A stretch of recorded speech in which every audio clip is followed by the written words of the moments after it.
नमस्कार, जय जिनेंद्र। आज मैं बड़े एक अहम मुद्दे पर, जो मैं पहले भी 3-4 साल पहले भी उठा चुका हूँ, इस मुद्दे को दोबारा से ध्यान दिलाना चाहता हूँ। आप देखिए, ये सुनने में ऊपर से बहुत अच्छा लगता है कि एक वोट एक व्यक्ति, पढ़ा लिखा है तो ठीक है, नहीं पढ़ा लिखा है, हर नागरिक का अधिकार एक वोट का है। अब आप कल्पना कीजिए, भारत की जनसंख्या है करीब 1.5 अरब के आसपास, 140 समझ लो, और अमेरिका की 7 गुना कम। कई कई देश ऐसे हैं जिनकी की 5 लाख 10 लाख की आबादी है, लेकिन यूएनओ में उनको भी एक वोट हासिल है, जो इंडिया को एक वोट हासिल है। इंडिया को तो सुरक्षा परिषद में भी नहीं रखा गया है, यानी 5 वोट का वीटो का अधिकार भी नहीं है, जबकि 140 करोड़ से ऊपर हम लोग हैं। चाइना भी है, जबकि चाइना की जनसंख्या भारत से कम हो गई। तो आप ये देखिए कि कितना बड़ा नुकसान है, इतना बड़ा देश और एक वोट। इसी तरीके से आप कल्पना कीजिए कि हम जैसे लोग हैं, जैसी सरकार चुनते हैं, हमारे वोटों से चुनी जाती है, तो जैसी पब्लिक होगी वैसी सरकार चुनी जाएगी। और आप देखिए ना, सरकारों का और एमएलए एमपीज़ का हाल कि कैसे कैसे लोग संसद में पहुंच जाते हैं। गनीमत यह है कि आज़ादी के समय कई बेपढ़े लिखे सांसद भी थे, लेकिन अब बहुत प्रबुद्ध लोग हमारी संसद में बैठे हुए हैं। लेकिन क्यों नहीं वो ऐसा करते, ये समझ में नहीं आया।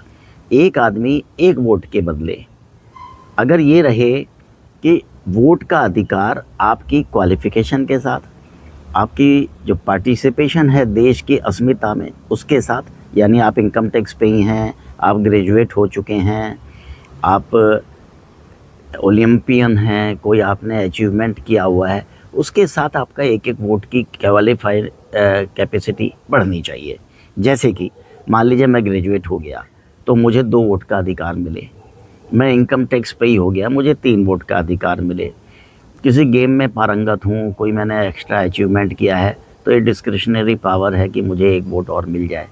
तो इस तरीके से एमएलए हैं, एमपी हैं, प्रबुद्ध लोग हैं, आईएएस ऑफिसर हैं, डेलीगेट्स हैं हमारे जो विदेशों में जाते हैं, खिलाड़ी हैं, ओलंपियन हैं, इस तरह के लोगों को 1 वोट। तो यानी कि आप 4 या 5 वोट का अधिकार अगर दोगे तो वो बाहर निकल के वोट भी करेंगे, और एक प्रबुद्ध लोगों का, प्रबुद्ध वर्ग का वोट पड़ेगा, और इससे बहुत ज़बरदस्त फ़ायदा होगा। जैसे बड़ी बुरी लगेगी यह कहने में कि इंडिया की आज़ादी के समय 500 रियासतें थीं, तो अगर आज यूएनओ में 500 रियासतें जाती तो 500 वोट होते, हिंदी को प्रश्रय मिलता, 500 वोट होते। आज 56 मुस्लिम देश हम पे हावी हो रहे हैं, क्योंकि हिंदुओं का तो कोई वोट ही नहीं है, सेक्युलर कंट्री बन गई। नेपाल भी अब गया हाथ से।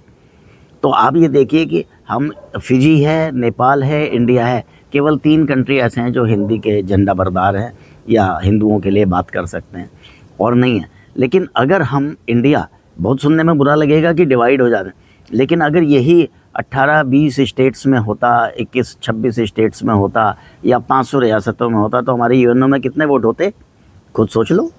और अब उनके हैं 56, तो वो लोग वोट, कोई प्रस्ताव पास होने नहीं देंगे अपने अगेंस्ट। अगर हम आज चाहें कि मुस्लिम धर्म को धर्म की श्रेणी से बाहर किया जाए, या उनको वो 26 धाराएं बदलने के लिए मजबूर किया जाए, जिससे कि और धर्म के लोगों को ऑब्जेक्शन होता है, तो वो नहीं मानेंगे, क्योंकि हमारे वोट कम है। अगर 500 वोट हिंदुओं के 500 वोट होते, या 26-27 वोट हमारे कंट्री के होते, तो यूएनओ में भी हमारी सरकार को मांग करनी चाहिए कि रेशियो वाइज वोट का अधिकार दिया जाए। जिसकी जनसंख्या ज़्यादा है उसके यूएनओ में 1 वोट भी ज़्यादा काउंट हो। इसी तर्ज पर हमारे यहाँ भी एक आदमी जो क्वालिफाइड है, जो कंट्रीब्यूट कर रहा है देश के साथ, एक देश का एसेट है, उसको ज़्यादा वोटों का अधिकार मिले। जय